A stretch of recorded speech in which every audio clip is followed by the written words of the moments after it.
Pues hay una frase que suele escucharse con muchísimo orgullo en los pasillos de las empresas. Eso de, si no estoy presente, esto simplemente no avanza.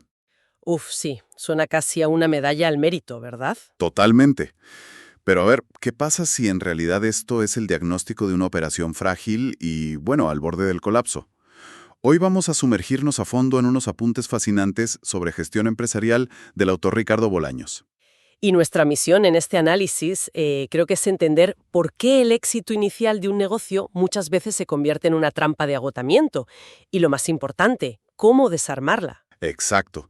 Porque claro, es una ilusión de control muy común.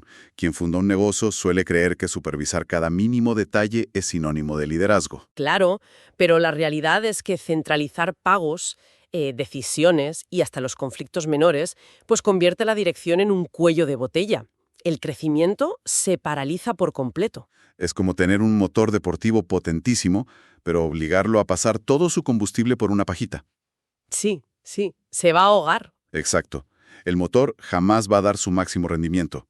Resulta muy irónico. Alguien emprende buscando libertad, pero termina construyendo su propia prisión operativa. Es una paradoja tremenda, o sea, increíble. Y lo más revelador de las fuentes de hoy es precisamente el ángulo psicológico. El verdadero problema rara vez es operativo. El fondo es emocional. Hay un miedo muy claro ahí. Claro, un miedo profundo a perder el control. Existe la creencia de que si dejas de intervenir constantemente, el equipo dejará de responder o la calidad va a caer. Y entonces, esas acciones diarias para intentar salvar el día construyen una dependencia absoluta. Exactamente. Ese ciclo continuo de corregir y resolver genera una fatiga, bueno, insostenible. En las notas hay una referencia brillante a Charles Darwin. Dice algo así como, no es la más fuerte de las especies la que sobrevive, sino la que mejor se adapta al cambio. Me encanta esa cita. Y en el ecosistema de los negocios, adaptarse significa precisamente eso, aprender a soltar el volante para que la organización pueda evolucionar. Totalmente de acuerdo. Y aquí es donde entramos a la práctica.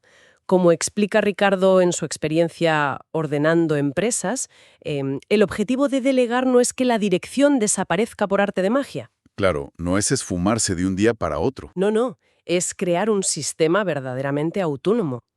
Y para lograrlo, el primer paso es documentar el conocimiento invisible. Todo lo que hoy vive únicamente en la cabeza de quien dirige tiene que plasmarse por escrito. Pero a ver, un momento. Detengámonos ahí porque documentar cada pequeño proceso suena exactamente a crear esa burocracia corporativa lenta de la que cualquiera quiere huir. Es una excelente objeción. ¿Cómo evitamos caer en ese extremo tan pesado? Pues la clave está en entender la diferencia entre burocracia inútil y, digamos, un manual de vuelo. No se trata de llenar formularios para todo, Vale, entiendo. sino de registrar las mejores prácticas. Por ejemplo, cómo se atiende a un cliente o cómo se entrega un pedido para que el éxito sea replicable. Si el conocimiento sigue siendo invisible, la dependencia siempre será absoluta. Tiene muchísimo sentido. Y esto nos lleva al segundo paso, que es definir responsables reales, no solo ayudantes. Claro, porque hay una diferencia abismal.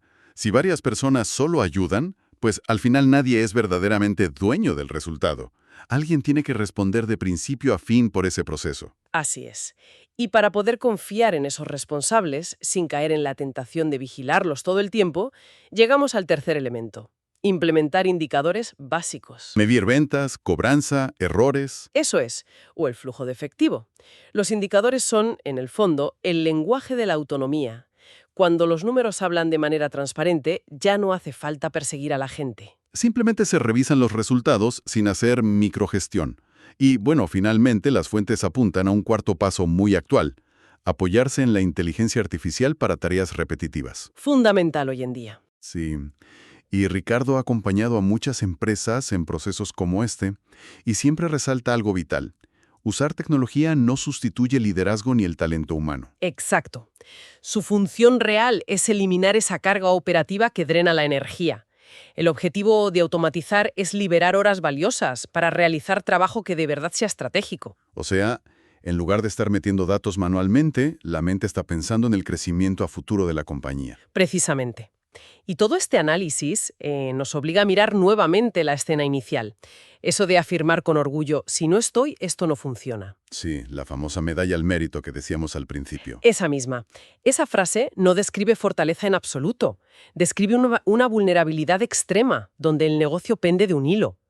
Yo dejaría una pregunta profunda para reflexionar. A ver, dinos. ¿La empresa realmente funciona o simplemente sobrevive porque alguien está cargando todo el peso operativo sobre sus hombros? ¡Wow! Es el momento de transformar esa fatiga constante en un liderazgo estratégico genuino. Los esperamos en nuestro próximo episodio del podcast Ordena tu empresa, donde ordenamos y ganamos.